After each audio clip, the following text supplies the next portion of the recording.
आप देख रहे हैं रेड लाइन इलेक्शन स्पेशल। अभी तक होने वाली कैंपेन की समरी हम आपके सामने रख रहे हैं। टुकड़ों में तो आपने रिपोर्टिंग हर चैनल पर देखी होगी, हमारे प्रोग्राम्स के अंदर भी आपने हमारा तवील सफ़र देखा होगा जो हमने पंजाब से शुरू किया, उसके बाद खैबर पख्तूनख्वा आपको लेकर गए और अर्बन एरियाज़ सिंध के, कराची, हैदराबाद और फिर अंदरून सिंध का भी हमने चक्कर लगाया। बलूचिस्तान के अंदर से रिपोर्टिंग इस वक्त हमने फिलफौर नहीं की क्योंकि वहाँ के हालात के पेश नज़र हम देखना चाहते हैं कि आखिरी वक्त तक इंतखाबात की सूरत हाल क्या निकलती है। बहरहाल उस पर हमारी नज़र बड़ी गहरी है।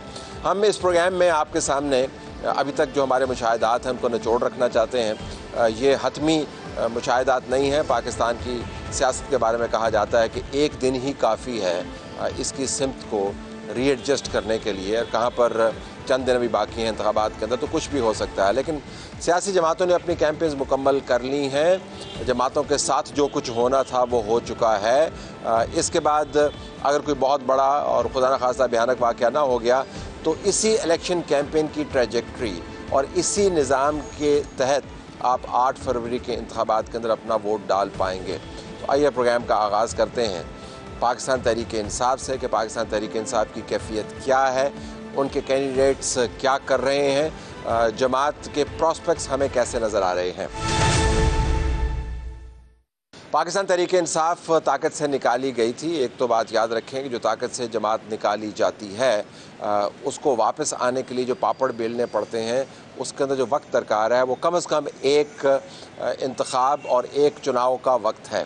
यानी आप ये नहीं हो सकता कि ताकत से निकाले गए हों और उसके बाद झट से चंद माह के बाद दोबारा से इंतखाबात के ज़रिए आप ताकत में वापस आ जाएं। अगर आपके पास तंजीमी ढांचा मौजूद है, अगर आपकी क़यादत इंटैक्ट है, अगर आपने वो काम नहीं किए जो माजी में आपने किए हैं, जो आपके गले पड़े हुए हैं, तो फिर इम्कान वाज़े होता है कि आप ताकत से निकाले जाने के बाद दोबारा से चुनाव के ज़रिए अपने आप को हुकूमत के अंदर ले आएँ। पाकिस्तान तहरीक-ए-इंसाफ इस वक्त 4 बड़े तज़ादात का भी शिकार है और मसाइल का भी शिकार है। पहला मसला और जो कोर मसला है इनका वो इमरान ख़ान का है।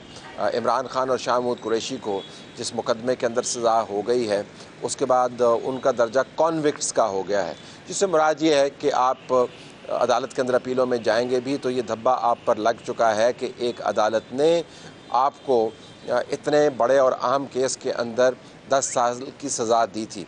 अब पाकिस्तान तहरीक-ए-इंसाफ ने कोशिश तो ये की थी कि कन्विक्शन इलेक्शन से बाहर तक जाए, यानी इलेक्शन की डेट गुजर जाए और उस हद के बाहर जाके अगर कन्विक्शन होनी है तो हो जाए। वो इमरान ख़ान को जेल में रख के और इमरान ख़ान के ज़रिए अदालती कार्रवाई के दौरान अपने वर्कर तक एक ख़ास किस्म का पैगाम पहुंचाना चाहते थे, जिसके अंदर कोर पैगाम ये था कि इमरान ख़ान तगड़ा है, इमरान ख़ान अपनी जगह पर खड़ा है, इमरान ख़ान वापस आ रहा है, इमरान ख़ान ये और इमरान ख़ान वो मामला तो हो गए तय क्योंकि अब आपको हो गई है कन्विक्शन। अब आप कॉन्विक्ट के तौर पर जाने जाते हैं। ये तोहमत सियासतदानों के ऊपर पहली मरतबा पाकिस्तान की तारीख़ में नहीं लगी। इससे पहले तकरीबन हर सियासी जमात के क़यादत के ऊपर ये तोहमत लगाई जा चुकी है। लेकिन इमरान ख़ान का मामला थोड़ा सा मुख्तलिफ है, बल्कि यूँ कहें थोड़ा सा ज़्यादा टेढ़ा है। इमरान ख़ान ने एक तो ऐसी वारदात करने की कोशिश की जिसकी पाकिस्तान की सियासी तारीख़ में नज़ीर नहीं मिलती। लोग कहते हैं कि उन्होंने इस्टेब्लिशमेंट को टेक ऑन किया और इस्टेब्लिशमेंट को टेक ऑन करने की वजह से उनको ये किस्मत भुगतनी पड़ी, लेकिन इस किस्मत को भुगतने के लिए उन्होंने ख़ुद एहतमाम हुज्जत काफ़ी किया था। साइफ़र का मामला मैंने मुसलसल जब इमरान ख़ान ने साइफ़र को लहराया लोगों के सामने, वो कहते हैं उसकी समरी लहराई, साइफ़र के मंदरजात को एक सियासी कैंपेन का हिस्सा बनाया, तो मुसलसल कहता चला आ रहा था कि ये केस उनके गले पड़ेगा क्योंकि किसी कौमी दस्तावेज़ को ऑफिशियल सीक्रेट एक्ट्स की प्रोसीजर्स को वायलेट करते हुए जब ऐसी हरकत करेंगे और उसके गिर्द आप एक तोता मैना की कहानी बनाएंगे और फिर देव मलाई किस्म की बातें करेंगे और बैनुल-अक़वामी साजिश की बातें करेंगे, फिर बीच में फ़ौज की हाई कमांड को मिलाएंगे, कभी इस कमांड को मिला रहे हैं, कभी पिछली कमांड को मिला रहे हैं, और फिर जनरल बाजवा के मतलब कॉन्स्पिरेसी थीरीज क्रिएट करते हुए जो हर रोज़ तब्दील होती हैं। ये नहीं है कि जनरल बाजवा बड़े साफ़ और पवित्र किस्म के शख्स थे, लेकिन उनके गिर्द जो इमरान ख़ान ने बयानिया बनाया उसका नतीजा यही निकलना था कि पब्लिकली तो शायद मूड उनके हक़ में मज़ीद गहरा हो जाए, लेकिन कानूनी तौर पर ये मामला उनके गले पड़ना ही था। शाह महमूद कुरैशी इस तमाम केस के अंदर उनके साथ रहे। तो अब पाकिस्तान तहरीक इंसाफ का सबसे बड़ा मसला ये है कि जिन कायदीन पर उन्होंने तकिया किया हुआ था, उनके सर के नीचे से तकिया निकल गया है और अब वो सर जो हैं कन्विक्शन की सख्त ज़मीन के ऊपर आपको पटके हुए नज़र आते हैं। जो आपको फ़ंड करने वाले हैं कैंपेन्स, जो आपके ऊपर पैसा लगाते हैं, वो देखते ही हैं कि जब क़यादत ना रही और इससे पहले सियासी जमात का ढांचा ना रहा, जब उनकी क़यादत तितर बितर होगी, जब सिंबल ना रहा, जब आपको लीड करने वाले सियासतदानों की जगह वकला सामने आ गए और ऐसे लोग जिन्होंने कभी ज़िंदगी में नहीं सोचा था कि वो सियासत के अंदर हिस्सा लेंगे, अब आपकी टॉप लाइन क़यादत की सूरत में सामने आए, तो इस पार्टी का क्या प्रॉस्पेक्ट है? ये डैम्पनिंग इफ़ेक्ट है। अगर किसी हलके के अंदर किसी वर्कर का कमिटमेंट लेवल वो है कि उसने हर हाल में वोट डालना है तो वो वोट डालेगा। अगर किसी हलके के अंदर आपको ऐसी क़यादत इनफरादी नज़र आती है जिसके पास ज़ाती तौर पर निज़ाम मौजूद है, इमरान खान के साथ पाकिस्तान तहरीक इंसाफ के बयान के मुताबिक होने वाली ज़्यादतियों का गुस्सा निकलवा पाए, अगर वो वोट की सूरत में तो निकलवा पाएगा।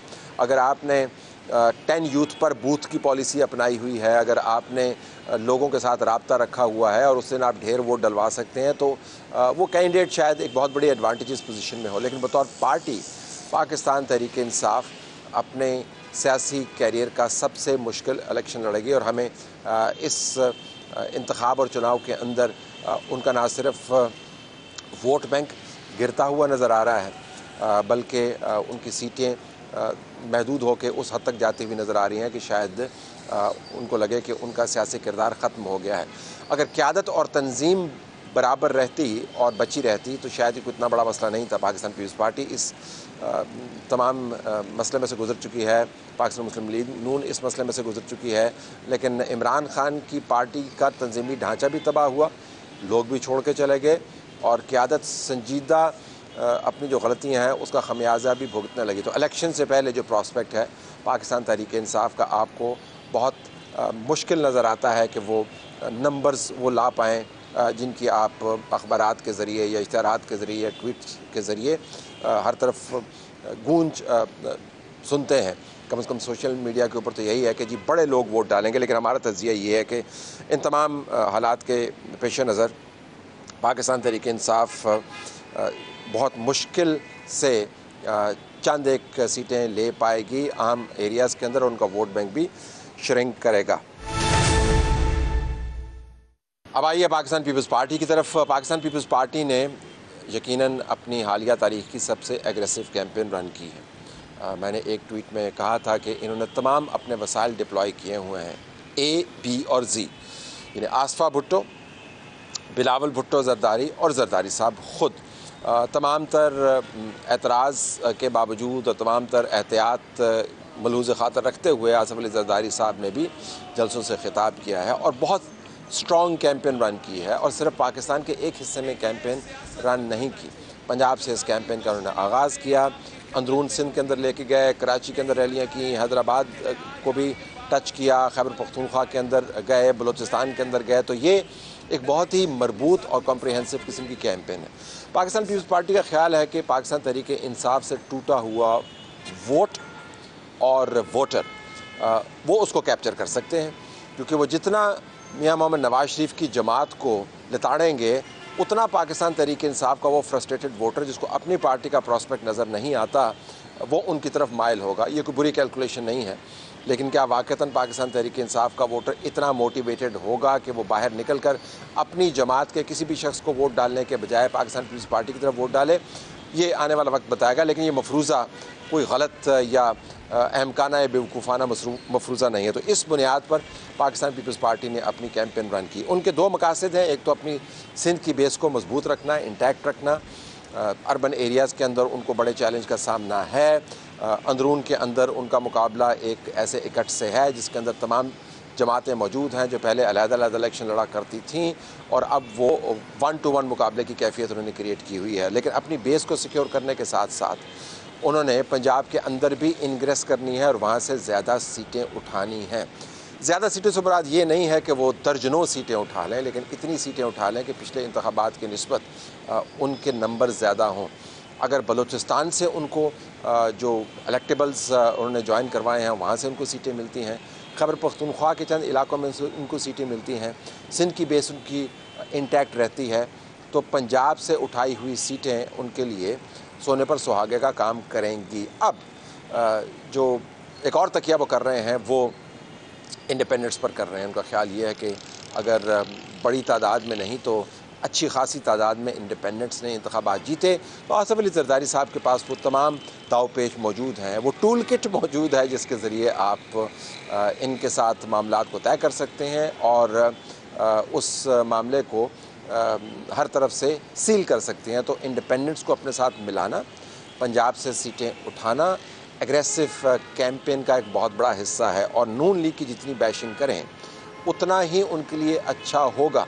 एक ये भी ज़ाविया आप जहन में रखिए कि नून लीग की बैशिंग करते हुए अगर मरकज़ के अंदर Pakistan Peoples Party second largest party के तौर पर सामने आती है in terms of its criticism of Pakistan Muslim League Noon, PTI के अगर लोग वहाँ पे बैठे होंगे आज़ाद अरकान के तौर पर तो वो भी सख्त तनकीद करेंगे। लेकिन बिलावल भुट्टो जरदारी असम्बली के अंदर अपना मुतबादल रोल भी देख रहे हैं, इसी तनकीद को लेके वो बतौर अपोजिशन लीडर भी असम्बली के अंदर जा सकते हैं। तो उनका ख्याल है कि अगर हम किसी तरीके से मरकज़ में हुकूमत बना पाए तो ठीक है, लेकिन तरजीह हमारी यही होगी कि अपोजिशन के अंदर बैठें और नून लीग के नाक में दम करें।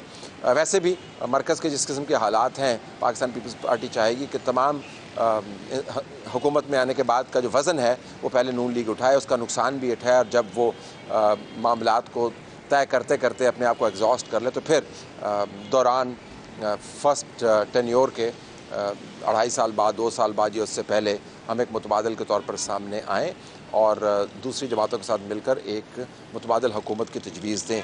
तो पीपल्स पार्टी का ख्याल है कि वो बहुत सिक्योर हैं, लेकिन जिस तरह मैंने कहा कि आपको सबसे पहले अपनी बेस को सिक्योर करना है। सिक्योर आप तभी फील करेंगे अगर आप सिंध के अंदर से उतनी सीटें उठा पाएँ जितना कि आप समझ रहे हैं और पंजाब से आपके नंबर्स वो हों जिन नंबर्स के ऊपर आपने रिलाई किया हुआ। लेकिन पीपल्स पार्टी इस इलेक्शन में आपको ज़्यादा एग्रेसिव भी नज़र आती है, होपफुल भी नज़र आती है और ऑप्शंस उनके पास ज़्यादा हैं। नून लीग के पास जीतने के अलावा और कोई ऑप्शन नहीं है। और अब हम बात करते हैं कि पाकिस्तान मुस्लिम लीग नून के इश्यूज़ क्या हैं।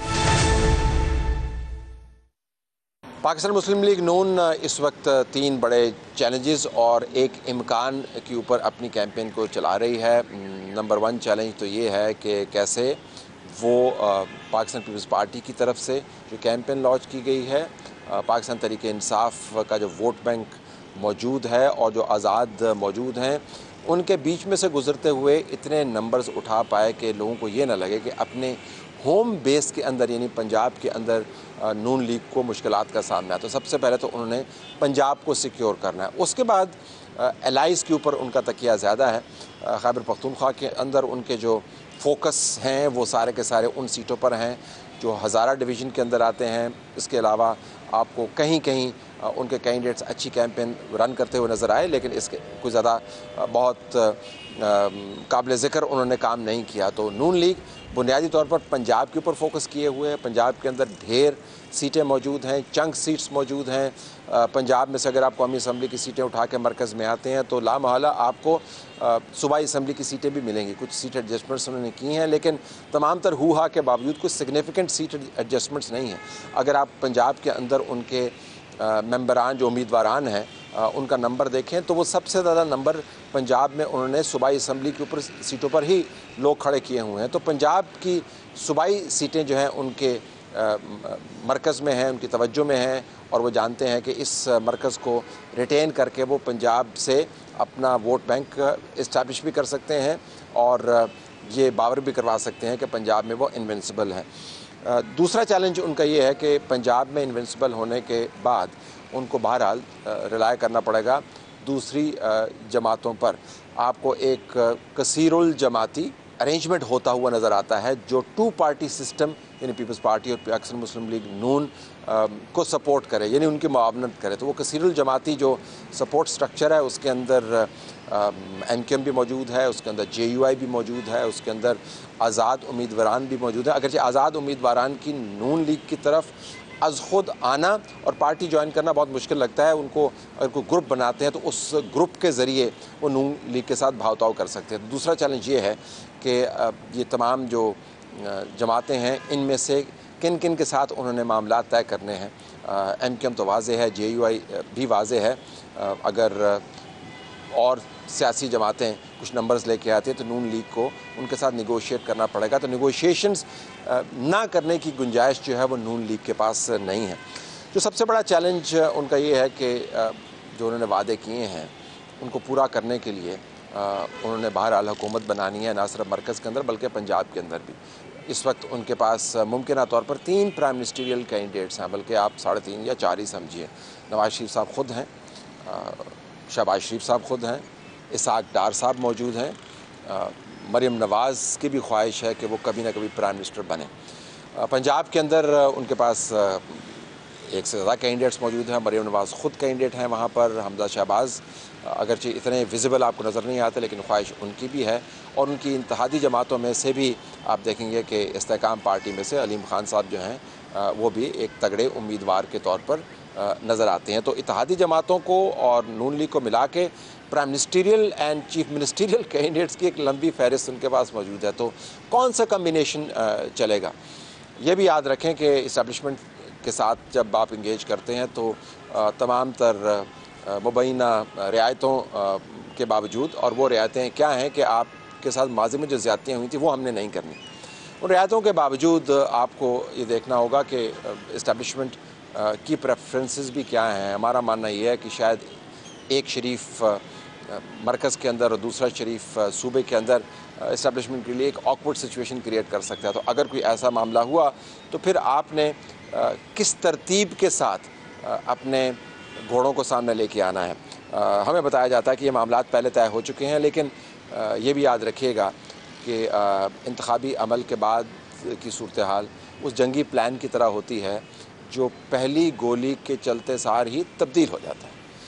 यानी आपने प्लान जो भी बनाया हो, जब नताइज सामने आएंगे तो फिर जब आपने प्लानिंग करनी होगी उससे बिल्कुल मुख्तलिफ होगी जो आपने इंतखाबी नताइज से पहले की थी। तो नून लीग का ख्याल है कि वो बना पाएगी हुकूमत पंजाब और मरकज़ के अंदर, लेकिन पीपल्स पार्टी की तरह वो भी अपने बेस को सिक्योर किए बग़ैर मरकज़ की तरफ नज़र ज़्यादा नहीं दौड़ा सकती। तो first and foremost challenge Noon league का पंजाब बेस को सिक्योर करना है और यहाँ से नंबर्स उठाना है और पंजाब और मरकज़ दोनों जगह पर हुकूमत बनानी है।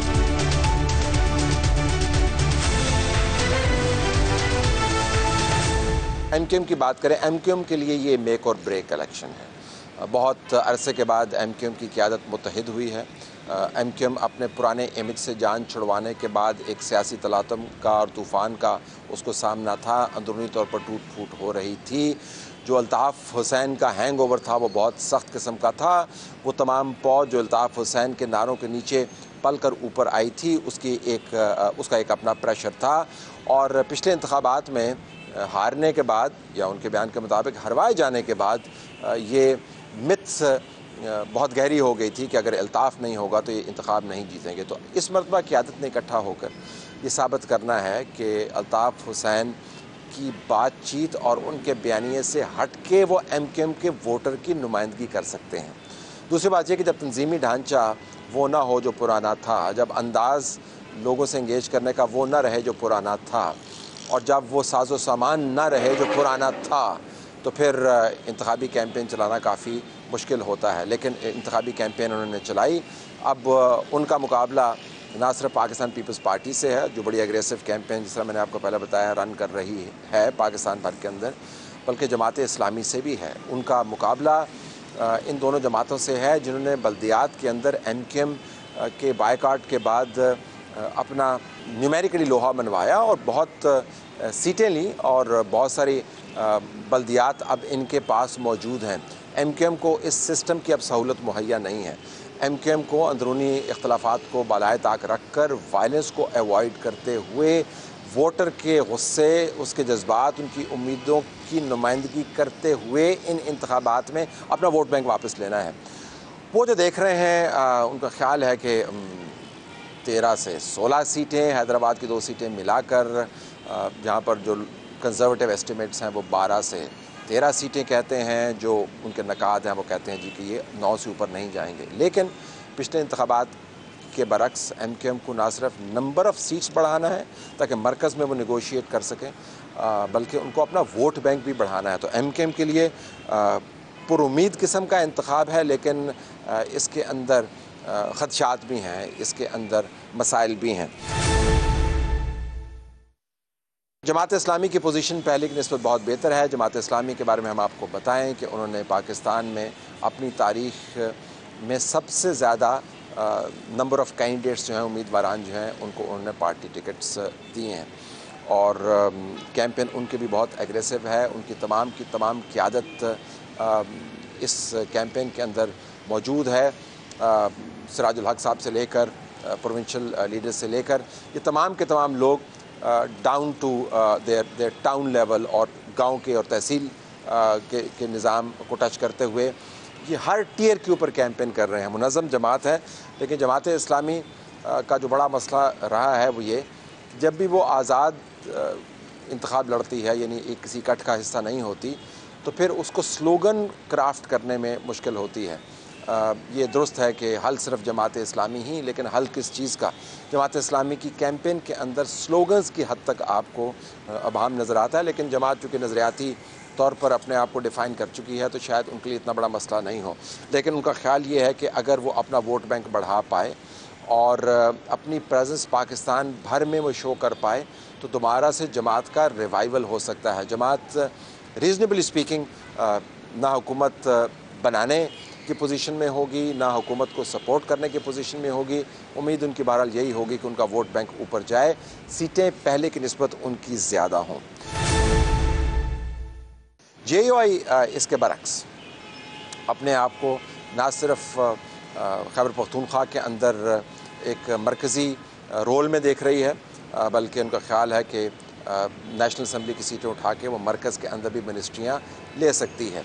किसी ज़माने में PTI से टूट फूट कर जाने वाले लोगों ने, परवेज़ खटक ने ये एक हवा चलवाने की कोशिश की थी कि खैबर पख्तूनख्वा के अंदर पाकिस्तान तहरीक इंसाफ के लोग उनके गिर्द इकट्ठे हो जाएंगे, लेकिन वो ख्वाब पूरा नहीं हुआ। और अब परवेज़ खटक अगरचे दावे करते हैं कि हमने हुकूमत बनवानी है और आज़ाद उम्मीदवार जो PTI के मुख्तलिफ सिम्बल्स पर लड़ेंगे मुझे ज्वाइन करेंगे, लेकिन ये उम्मीद कमज़ोर पड़ती हुई नज़र आ रही है। तो खैबर पख्तूनख्वा के अंदर आपको JUI हुकूमत बनाने की उम्मीद रखते हुए कैंपेन करती हुई नज़र आ रही है। उनके पास बल्दियाती इंतखाबात के अंदर जो पहले हिस्से में कामयाबी हुई उसका रिवॉर्ड भी मौजूद है और एतमाद भी मौजूद है कि वो अपने तय इंतखाब लड़ सकते हैं। उनका मुकाबला बहरहाल इमरान खान के वोटर से है। अवामी नेशनल पार्टी ने भी कैंपेन अपनी सख्त की हुई है, उनके वोटर के साथ भी वो जमात इस्लामी के बरक्स JUI मरकज़ में भी आपको हुकूमत के साथ मुंसलिक होती हुई नज़र आ रही है, इस उम्मीद पर कि उनके पास सीट्स होंगी और सूबे में एक मखलूत हुकूमत की तश्कील करते हुए नज़र आ रही है, कम से कम उम्मीद की हद तक। अब आते हैं TLP की तरफ। TLP के लिए ये दूसरा बड़ा इलेक्शन होगा। पहले इलेक्शन के अंदर 2018 में उन्होंने बहुत वोट लिए। पंजाब के अंदर उनकी कारकर्दगी बहुत अच्छी थी, ऐसी जमात के लिए जो फटाफट बनाई गई थी, अचानक बन गई थी और धरनों के ज़रिए वो सामने आई। इस मरतबा उनके पास कैंपेन का टाइम बहुत था, तंजीम बहुत थी, वसाइल उन्होंने इकट्ठे किए और पंजाब में शायद दूसरी जमात है जिसने मुस्लिम लीग नून के बाद सबसे ज़्यादा कैंडिडेट्स अपने फील्ड किए हैं। तो TLP ना सिर्फ अपनी क़यादत को असम्बली में देखना चाहती है, चाहे वो साउथ पंजाब से हो या अटक से हो, बल्कि सूबाई असम्बलियों के अंदर कराची समेत पंजाब में बिलखसूस अपने नुमाइंदे भी देखना चाहती है। लेकिन उसका सबसे बड़ा जो एम है वो अपने वोट बैंक को बढ़ाना है। अगर 17-18 लाख उनको वोट पड़ा है तो वो चाहेंगे कि 24-25 लाख तक उनका वोट पड़े। लिहाजा उन्होंने बहुत सारे कैंडिडेट्स को ज़्यादा वोट गैदरिंग की तरफ लगाया हुआ है। तो TLP के लिए बड़ा एक दिलचस्प इलेक्शन होगा। इस्तेहकाम पार्टी जो नई नवेली पार्टी है वो बुनियादी तौर पर उस वक्त का इंतज़ार कर रही है जब इंतखाबी नताइज सामने आएँ। जो इनकी क़यादत है अलीम खान साहब और जहांगीर खान तरीन, इन दोनों ने अपनी अपनी सीट सिक्योर करनी है और लाहौर के अंदर चंद सीटों के ऊपर एडजस्टमेंट से फ़ायदा उठाना है और उसके बाद इंतज़ार करना है कि जब इंडिपेंडेंट सामने आएंगे तो उनमें से कितने इंडिपेंडेंट्स इनको ज्वाइन करेंगे ताकि एक मखलूत हुकूमत के अंदर इनकी राहें खुल जाएं। ये याद रहे कि पंजाब के अंदर परवेज़ इलाही साहब की मिसाल आपके सामने है, भट्टू साहब की मिसाल आपके सामने है कि कम तरीन वोटों के होने के बावजूद वो चीफ मिनिस्टरशिप जो है वो ले पाए। तो इस्तेकाम पार्टी इलेक्शन लड़कर अपनी क़यादत को इस्टेब्लिश करना चाहती है और इलेक्शन के बाद बुनियादी तौर पर वो इंडिपेंडेंट्स को अपने साथ ज्वाइन करके अपने प्रॉस्पेक्ट्स को बेहतर बनवाना चाहती है। जो नेशनलिस्ट पार्टीज़ हैं, जिस तरह बलोच नेशनलिस्ट हैं, वो अपने हलकों के अंदर अपनी जमातों को नहीं बल्कि अपनी साख को बरकरार रखने के लिए इलेक्शन लड़ रहे हैं। उनका मानना ये है कि अगर ये इलेक्शन उनकी क़यादत हार जाती है तो फिर पार्टियों का वजूद तो वैसे ही ना होने के बराबर है, उनकी क़यादत की साख भी जाती रहेगी। बलोच खातून के सर पर पग रखवाना और उस बलोच खातून के धरने की ख़बरें हर तरफ लगना और उस बलोच खातून की तरफ से बड़े बड़े जलसे करना बलूचिस्तान के सरदारों के लिए एक बहुत बड़ा मसला है। वहाँ पर ना वो एक्सट्रीम सेपरेटिस्ट का नैरेटिव चला सकते हैं, ना वो खातून के साथ बराह रास्त मुकाबला कर सकते हैं, ना इस्टेब्लिशमेंट के साथ लड़ाई करके वो अपने लिए जगह बना सकते हैं। तो उनके लिए काफ़ी मुश्किल है। अवामी नेशनल पार्टी इसके बरक्स खैबर पख्तूनख्वा के अंदर खुल के खेल रही है। उनके पास क़यादत जमात साल है, उनके पास भी अपने वोटर को रिवाइव करने का एक नादर मौका है। पीपल्स पार्टी की तरफ जिसने नहीं जाना, JUI की तरफ जिसने नहीं जाना, जो PTI की तरफ चला गया था, अगर PTI का वोट टूटता है तो उसको पश्तून नेशनलिज़म और अवामी नेशनल पार्टी के मखसूस पैगाम के छाते के नीचे अपनी तरफ माइल करना है। सीटें भी उठानी है, खैबर पख्तूनख्वा की हुकूमत का हिस्सा भी बनना है, लेकिन उनको सबसे पहले अपना वोट बैंक रिवाइव करना होगा। तो इस मरतबा अवामी नेशनल पार्टी के लिए भी ये इंतखाब बड़ा दिलचस्प है। मेक और ब्रेक बिल्कुल नहीं है, बल्कि मौके से भरपूर ये इंतखाब है। जो सबसे बड़ी पार्टी है जिसका ज़िक्र बहुत ज़रूरी है पाकिस्तान की सियासत में, वो है पाकिस्तान की इस्टेब्लिशमेंट। पाकिस्तान की इस्टेब्लिशमेंट के लिए ये इंतखाबात क्या हैं? देखें, इस्टेब्लिशमेंट ने प्रोजेक्ट इमरान को सही तरीके से वाइंड अप करना है। तो अगर इन इंतखाबात को आप देखें तो वो देखना ये चाहेंगे कि इमरान ख़ान जिस प्रोजेक्ट को उन्होंने शुरू किया सियासी तौर पर उसको अब वो वाइंड अप कर सकते हैं या नहीं। जिस भौंडे अंदाज से इमरान ख़ान के मामलात को निपटाया गया, हम समझते हैं कि इस्टेब्लिशमेंट जो है जब प्रोजेक्ट्स करती है तो उसको वाइंड अप करने में बड़ा वक्त लगाती है। इस मरतबा उनको प्रोजेक्ट बड़ा जल्दी वाइंड अप करना पड़ा। प्रोजेक्ट तो देर बाद होना चाहिए था लेकिन वो चल नहीं पाया, तो उनको जल्दी वाइंड अप करना पड़ा। वो जल्दी में बहुत सारी गलतियाँ भी हुई, लेकिन इमरान ख़ान को सियासी तौर पर वाइंड अप करना, जिससे मुराद ये है कि इस्टेब्लिशमेंट ये देखेगी कि इमरान ख़ान की आज़ाद उम्मीदवारों के ज़रिए सीटें कितनी कम होती हैं और इमरान ख़ान का वोट बैंक कितना कम होता है। ये याद रखिएगा कि अगर इमरान ख़ान के आज़ाद उम्मीदवारों की सीटें कम भी होती हैं, ना होने के बराबर भी होती हैं, लेकिन उनको वोट बहुत पड़ जाता है, तो एक बहुत बड़ा मसला होगा। तो इस्टेब्लिशमेंट ये देखना चाहेगी कि इस प्रोजेक्ट को सही तरीके से वाइंड अप करे। इंतखाबात तमाम तर तनाज़े के बावजूद सही तरीके से हो जाएं, हुकूमतें बन जाएं और उसके बाद ये जो हिजान बरपा है पाकिस्तान के अंदर ये डिफ्यूज़ हो। तो इमरान ख़ान को के प्रोजेक्ट को वाइंड अप करना है, सियासी तौर पर टेंशन और हाइपर एक्टिविटी को डिफ्यूज़ करना और मुस्तहकम हुकूमत बनाना जो हो तो दो जमाती निज़ाम पर मबनी, यानी अपोजिशन के अंदर और एक बड़ी जमात ताकत के अंदर, लेकिन उसको कसीरुल जमाती मुआवनत हो, यानी वो ग्रुप्स जो किसी वक्त भी आगे पीछे हो के एक नई हुकूमत बना सकते हैं, लेकिन पार्टियां हों दो ही। ये एक फार्मूला हमें बनता हुआ नज़र आ रहा है। बिल्कुल आखिर में इंतखाबात के कुछ ख़तरात भी हमने नोट किए। सबसे बड़ा ख़तरा तो ये है कि चूँकि इतना गुस्सा है हर जगह पर, तो तशद्दुद आमेज़ वाक़यात जो हैं वो किसी वक्त भी हो सकते हैं। अभी तक पुरतशद्दुद वाक़यात हुए हैं। आपको पोलिंग स्टेशंस की हसास नौयत से अंदाज़ा हो जाएगा कि कितने पोलिंग स्टेशंस को उन्होंने हसास तरीन करार दिया है। आधे से ज़्यादा हसास पोलिंग स्टेशंस हैं, हज़ारों की तादाद में हसास तरीन पोलिंग स्टेशंस हैं। तो तशद्दुद का ख़तरा है, दहशतगर्दी का ख़तरा हर वक्त मंडलाता रहेगा। जब आप प्रोग्राम देख रहे होंगे तब से लेकर इंतखाबी अमल के ख़त्म हो जाने तक ये ख़तरा मौजूद रहेगा। और एक जो सबसे बड़ा ख़तरा इंतखाबात से मुतल्लिक़ है वो बहुत कम वोटर टर्न आउट का। अगर वोटर टर्न आउट कम होता है, तशद्दुद के वाक़यात बढ़ते हैं, कंट्रोवर्सीज़ जो इस इंतखाबी अमल के साथ जुड़ी हुई हैं। PTI का बयानिया आपको सर चढ़ कर बोलता हुआ सुनाई देगा कि इन इंतखाबात की कोई वक़्त नहीं है। फ़िलहाल इंतखाब की कैफियत ये है, लेकिन जो क्लैरिटी हमें चाहिए थी इलेक्शन के करीब आकर हम फोरकास्ट कर पाएँ, वो फ़िलहाल वैसे अवेलेबल नहीं है। बहरहाल जिन जमातों की गुड्डी चढ़ रही है वो नज़र आ रही है, और जो जमातें इस इंतखाबी अमल में डूब रही हैं वो भी वाज़ेह हैं। अगले दिनों में न जाने क्या हो जाए, लेकिन अगर कुछ ना हुआ तो ये असेसमेंट दुरुस्त ही साबित होनी चाहिए। इजाज़त चाहते हैं। अल्लाह हाफ़िज़।